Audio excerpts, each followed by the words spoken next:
Hi again. As you know, the field of UX is all about the user. We're moving into an exciting element of the UX research plan where we focus on the very important people who you will study, your participants. The participants you select represent the voice of real users, so this is an important part of your research plan. Keep in mind that how and where you find study participants will depend on where you work. Regardless, there are a few things you should include in this part of your research plan.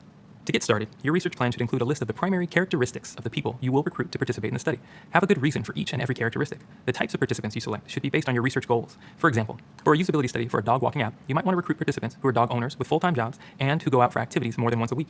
Detailing these characteristics is important because you want participants in the study to have things in common with your ultimate end user.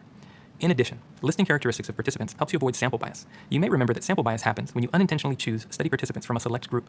While you want participants to have things in common with your end users, you still need to make sure that participants are representative of all users to make sure your results aren't skewed.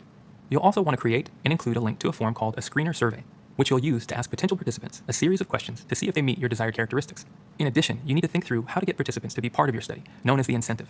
The incentive also provides a way to thank participants for their time and feedback. For example, you could compensate them with cash or a gift card, or enter them into a raffle for a prize. One more thing, it's important to engage participants with diverse perspectives and abilities for every product you design. For example, if you're designing an app to help people hire dog walkers, you might assume that your target user is someone who currently walks their dog twice per day and is tight on time.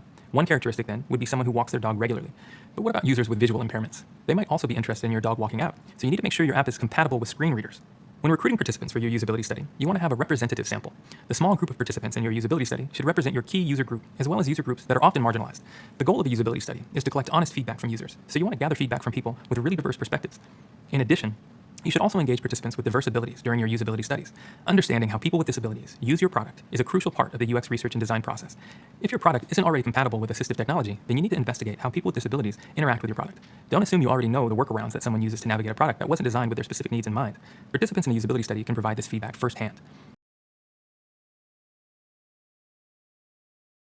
There are many different ways to recruit potential users for your study that would include people with disabilities. To learn more, check out the reading that follows this video. With all of this in mind, you should be able to complete the sixth element of your UX research plan, participants. Without people to participate in your study, the study won't happen at all, so it's important to really get this part right. There's only one element to go. In the next video, we'll discuss the script, which is also known as the discussion guide. Let's get to it.